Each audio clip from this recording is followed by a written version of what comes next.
Eu não desisti de Gachakuta e fui assistir o episódio 3 e 4 e teve muita coisa boa pra gente conversar sobre. A gente sabe que aqui não vai ter mais react sobre Gachakuta, me desculpem todos que acompanhavam o canal. Quem tava mais próximo sabe que a gente tomou todos os bans possíveis e ninguém tá conseguindo fazer react. Então eu não vou desistir de falar de Gachakuta com vocês porque eu tenho acompanhado e tenho gostado bastante. E tem algumas coisas bem peculiares que aconteceram agora no episódio 3 e 4 que eu queria comentar sobre e acredito que são bem importantes pra quem tá acompanhando o anime, pra quem ainda tava em dúvida se o anime realmente vai ter uma história legal, sobre como as coisas vão acontecer e sobre como é o mundo, né? Porque a gente ainda não entende basicamente nada a partir do episódio 2, as coisas só acontecem ali, só que a gente não sabe o que que é, qual que é o intuito das coisas, e muito fica pra ser explicado no episódio 3 e 4. E alguns mistérios são levados adiante, porque senão se a gente descobrir tudo de uma vez só, não vai ter história pra gente acompanhar depois, né? Aí acabou, né? Tem 3 episódios e acabou. Mas antes de começar aqui, gostaria de pedir vocês já deixaram um like aí e se inscrever. Se você tem acompanhado o Gachakuta, que bom que a gente tá aqui pra conversar sobre isso. Se você não tem acompanhado, garanto que até o final do vídeo você com certeza vai decidir começar a assistir. Bom, no episódio 3 a gente tem aí um pós-Rudo bem machucado, depois de tudo que aconteceu no episódio 2, que a gente sabe que ele despertou o poder dele, mas ele não tem consentimento disso, então o corpo dele não tá preparado, as coisas aconteceram assim, basicamente sem ele tá entendendo o que tá acontecendo, só na raiva, só no ódio ali, a tanto que ele acabaria fazendo maldades com aquelas pessoas ali que estavam querendo tirar o que dava dele pra fazer dinheiro, que moram na superfície, mas é a forma, né, tem pessoas ruins em todos os lugares, como assim tinha lá no céu, também tem na superfície, então isso não seria diferente. Acaba que o Andy vê o potencial dele e recruta ele pra se tornar um zelador no futuro. O Rudo aparece numa cama de hospital ali um pouco machucado, mas recuperado já. A gente vê que as coisas não vão ser fáceis, porque assim que eles saem dessa sala médica, o Rudo pergunta ao Andy como ele faria pra realmente voltar lá pra cima da onde ele veio. Ele quer se vingar da pessoa que acabou matando o Hector, e ele acredita que ela tá lá em cima, né? Então ele quer buscar a sua vingança. Só que o Andy fala pra ele, as coisas não vão ser fáceis aqui na superfície.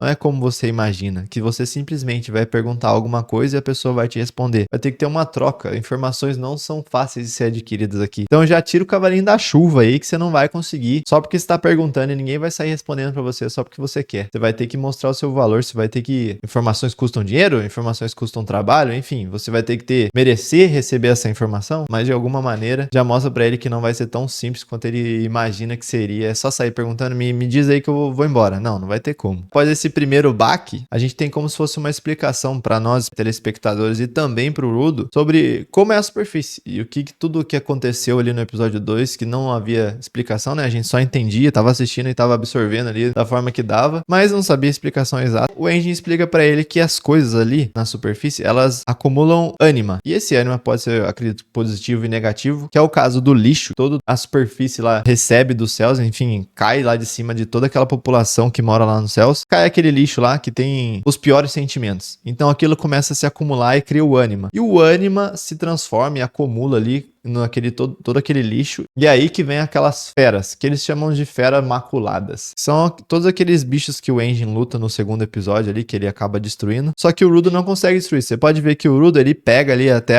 uma ferramenta, uma peça lá pra tentar destruir, corta o bicho, mas o bicho volta. Mas por que ele volta? Porque o Andy explica pra ele, não é tão simples você destruir uma fera maculada. Pra você destruir elas, você tem que ter um utensílio personalíssimo. Nossa senhora, utensílio personalíssimo. O que é isso? Utensílio personalíssimo nada mais é itens que o seu dono, digamos assim, ele acumula um sentimento positivo por aquele ali por muito tempo. Basicamente, aquele guarda-chuva que o Andy utiliza pra lutar era um item que ele gosta muito, que ele acumula um sentimento positivo. Então, aquilo ali acumula ânima também. Não é só com o lixo que acumula aquele ânima, todo aquele ódio. Os objetos que você cuida, que você quer bem, acumulam ânima. E eles se transformam em utensílios personalíssimos. Não é pra qualquer pessoa. Aí ele explica, né? As pessoas que têm esses itens são os givers, que é o caso do Rudo. Ali mostra ali todo aquele flashback do Rudo recebendo as luvas e por que tem todo aquele sentimento. O Hector entregou as luvas pra ele desde sempre, ele cuidou muito bem das luvas, independente de se eram luvas velhas ou não, porque a gente pode ver que o Rudo tem uma visão diferente do lixo. Ele não enxerga o lixo como lixo, ele enxerga o lixo como algo pra ser recuperado, ele gosta do lixo,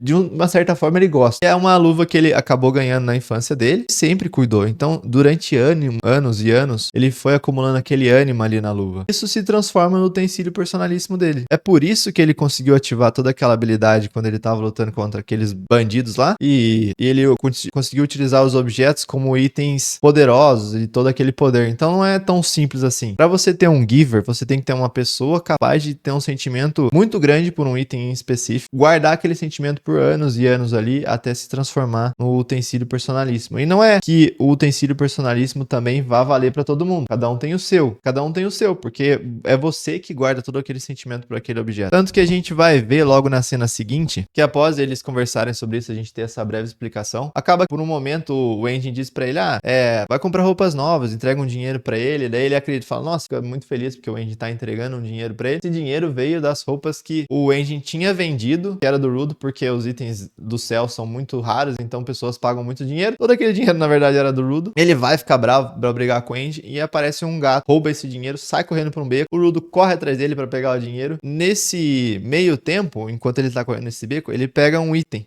só pra utilizar pra pegar o gato o mais rápido possível. E esse item, ele mal esperava, mas quem tava nesse beco escondido segurando esse item que ele nem viu, era um outro giver. Então, na hora que ele consegue pegar o gato ali com esse... Eles chamam de vara, né? Mas é como se fosse um bastão. Ele pega o gato e nesse momento chega um outro cara. Fala pra ele, devolve o meu bastão, né? Devolve minha vara. E aí ele fala, mas isso é só um simples objeto. Ou seja, pra ele é só um simples objeto. Não tem todo o sentimento que tem. Aí o cara fala, o quê? Você é um ladrão de utensílio personalíssimo, né? Aí ele fala, oxe, mas pra mim não é nada. Mas basicamente, pra aquele outro personagem que a gente vai descobrir que é o Zanka, pra ele é um item especial. Então é só na mão dele que vai ativar. Pra ele é um item especial, não pro Rudo. Eles começam a brigar, o Rudo acaba percebendo, fala, nossa, esse cara tem o mesmo brasão que o Engin. Então ele é um zelador. Eu tô brigando com um zelador? Oxe, vai dar ruim pra mim, né? Só que daí, enquanto eles estão discutindo ali, o Zanka dizendo que o Rudo é um ladrão, e ele falando, não sou ladrão e tal. Ele lembra que o Hector explicava pra ele, se você quer apartar uma briga, seja o primeiro a pedir desculpa. Fala que você não teve a intenção, se desculpa. Ele faz isso e parece que as coisas ficam boas. O Zanka fala, nossa, você realmente é um garoto diferente. Você soube abordar a situação de uma maneira diferente, acalmar ela. O Rudo fica muito feliz com isso, porque todos os ensinamentos, parece que o Hector passava pra ele, ele acabou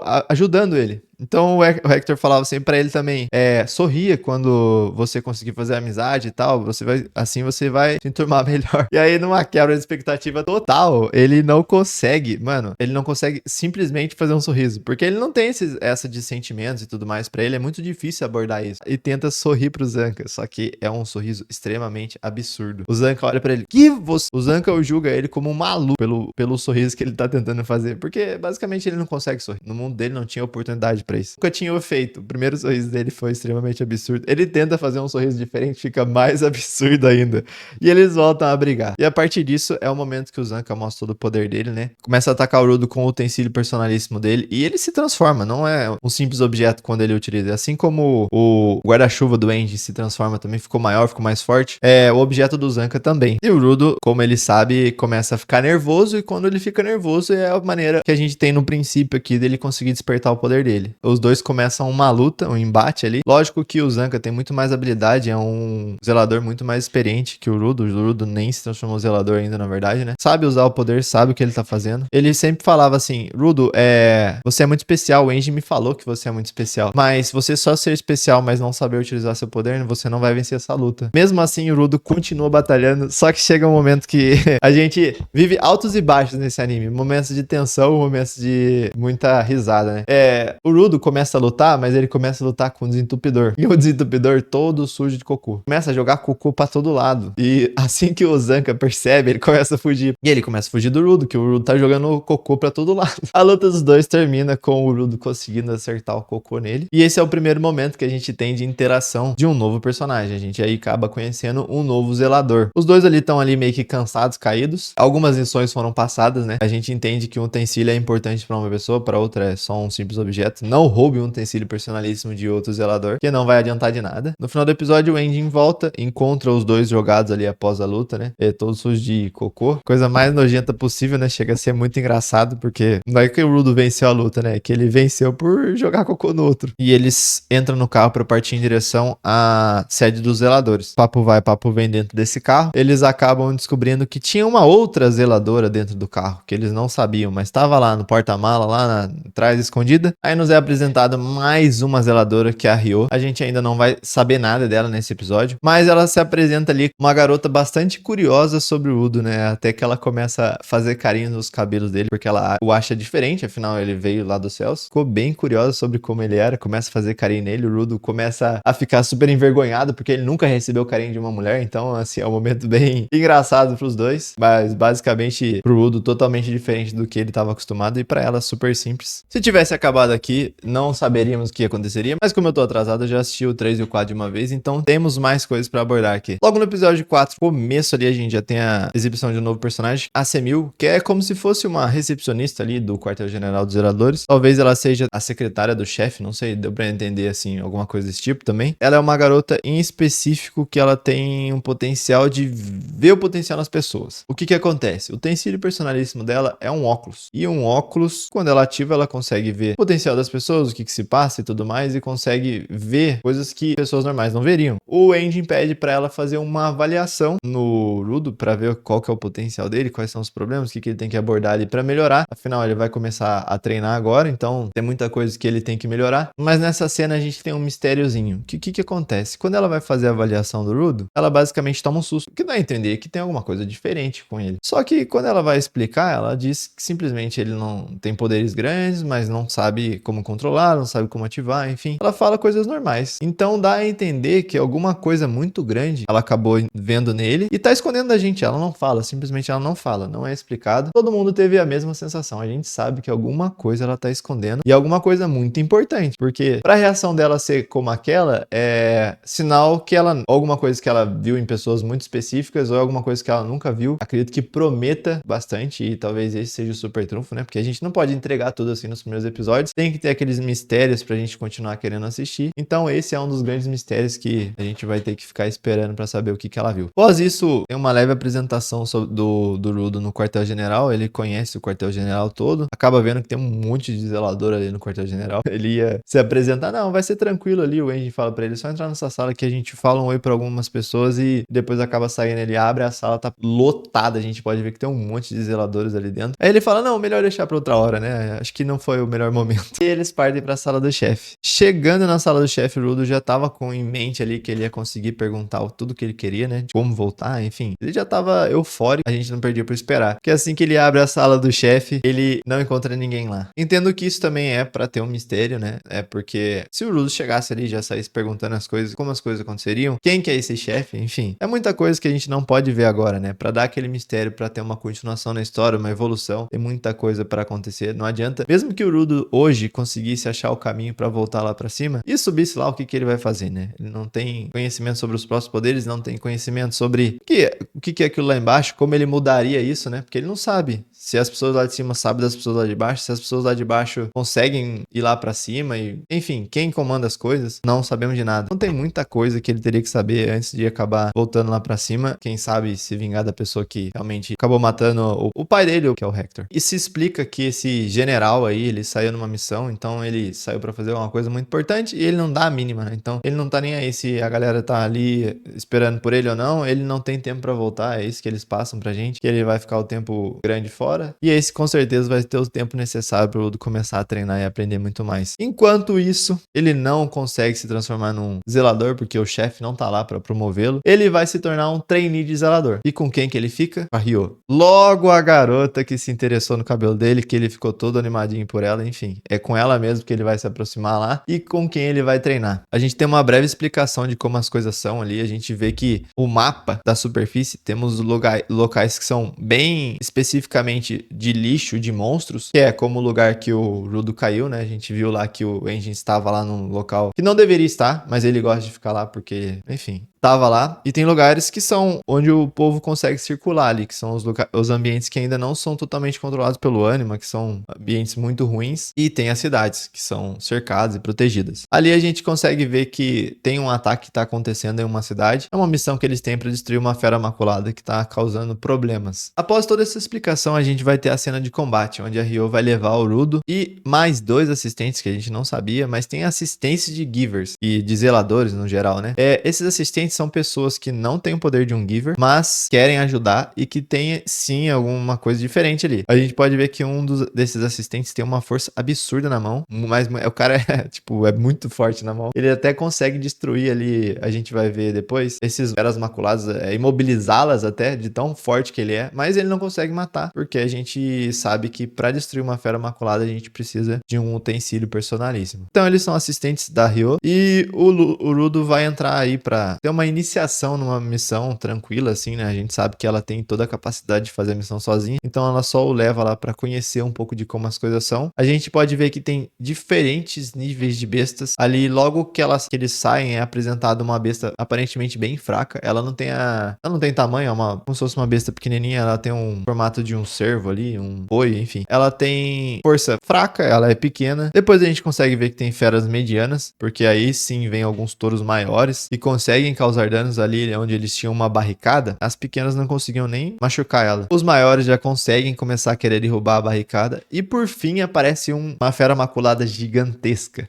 Aí a gente vê que vai ter pancadaria de sobra nesse episódio, do jeito que a gente gosta. Um pouquinho de ação não faz mal pra ninguém. A Ryo começa lá destruindo todos esses animais aí, que são feras maculadas, mas em forma de animal. Muitas vezes com a ajuda de seus assistentes, né, que mobilizavam algumas feras e entregavam pra elas simplesmente só rasgar elas no meio. O Rudo, nesse começo, ele acaba se ficando meio assustado, até porque ele não consegue ativar o poder dele simplesmente porque ele quer, tipo, ele não consegue, ele não sabe como usar, então ele não sabe nem como ajudar aquelas pessoas. Ele fica ali assistindo aquelas cenas ali e mostrando todo o seu potencial, né, rasgando feras maculadas com o poder dela, que é uma tesoura. Parece uma tesoura de bolso, assim, quando ela está na forma normal, mas assim que ela ativa, vira uma tesoura gigantesca. E diferente da tesoura normal que a gente usa na mão, ela costuma utilizar no pé. Então, cada voador é uma tesourada e um bicho cortado. Não tem jeito. Voou, cortou. Após toda essa pancadaria, a gente chega na cena que realmente é importante. A maior das feras maculadas, ela não simplesmente queria morrer. Eu cortava ela no meio, fatiava ela, mas ela voltava a se juntar. Isso mostrava pra ela que ela não era uma fera comum. Normalmente as feras comuns é só você cortar ela ali no meio, ali, acabou. Ela fatiou todo o bicho, mas ele voltava a se regenerar. E o que ela entendeu foi no momento quando ela começou ali a cortar todo o bicho, até que ela encontra um ponto em específico que estava brilhando. E é ali que ela tinha que fazer o ataque para ferir o bicho de uma vez por todas, né? Para conseguir ali causar o dano que o destruiria. Mas enquanto tudo isso rolava, as feras maculadas menores continuavam atacando e tudo mais. Num momento em específico, um dos assistentes acabou dando uma vacilada ali, dá uma escorregada, ele acaba caindo. Ele vai ser atacado por uma das